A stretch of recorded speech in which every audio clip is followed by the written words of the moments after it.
Before I start this lecture of Computer Basics by gcflearnfree.org, let's talk a little bit overview of our first section, what you have learned so far. In our first video, you have learned the history of jobskillshare.org. What type of members are joining jobskillshare.org?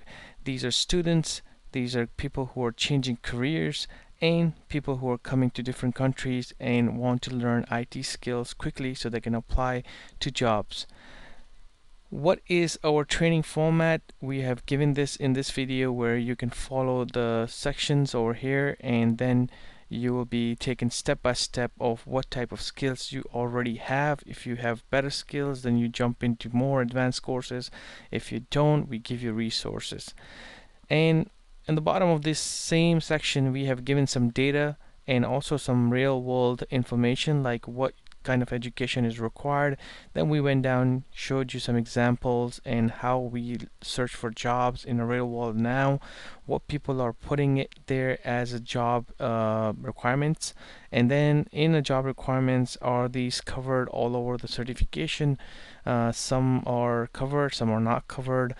Some are real world applications, some are third party applications, some are open source applications, and things like that. And this is where jobskillshare.org is filling the gap of where we are teaching real world skills to people, so they're as confident as another person who is going for interview with IT skills. And if you have these courses with you, you have done these courses, then you should be able to do the same thing just like any other IT person. Of course, if someone have a hands-on experience and they have been working in IT for 2-3 years, I'm not saying that you will have better confidence than that person, but at least you will be there that you can talk the same way like another person, because people who have no skills at all cannot do this, and this is where we are providing these courses so you can do this in the interviews.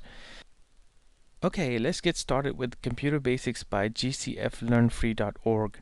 Now remember, one of the main thing and feature of jobskillshare.org is that we go out and look information for you. This is pretty big when you come to IT career. You may not value this at this time as much as another person with a lot of experience would do, because we know how much time it takes for finding a quality information and giving it to someone.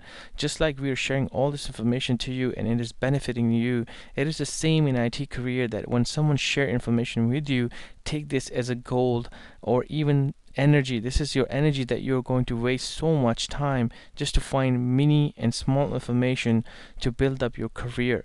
So in the beginning, like I say, this may not sound too good to you that this is free information and we're giving this to you, but when you go into your career a little bit more advanced and you find out that how hard it is to get information and to gather everything together, you will realize this and you probably come back and say thank you to us. So we are going to say thank you to this platform, which is gcflearnfree.org. What they have done is that they have created some of the videos and articles for people who have no basic computer skills at all. I'm not talking about NIT skills over here. I'm talking about basic computer skills like how to use mouse, how to use the typing keypads, how to open an email, how to work with Windows 10, 8, 7 machines, just the basic stuff, opening a browser, internet basics, internet tips, digital skills. I'm talking about that stuff. So if you're in this category, this is the reason we are sharing this with you. Simply, if you don't want to go out of this course, right click on it and open the link in any browser. It will open up the link and it will take you to the page that we think that you should work on this page first before you jump into the technical courses. So as you can see about this tutorial, they have a nice introduction, then it goes to computer basics, then software using a computer. So this way, yes, it may take you a little time, but it is worth it. It is worth it before you jump into other ones, because some of these courses may not make any sense to you if you don't have basic skills. You're going to be that confused person. You're going to have struggle. Your stress level will be high. So we don't want that. We want you to learn these courses in a very nice and smooth way. So this is why we are sharing this information with you in this section. I hope you will go over it and learn some of the basic things from here. But if you think that you know all of these things that are listed over here, you may move on to the second lab, which is the practice IT labs. In this section, I will explain why it is important for you to get one of our labs or the full access to the labs. So I'll see you in this section. Thank you.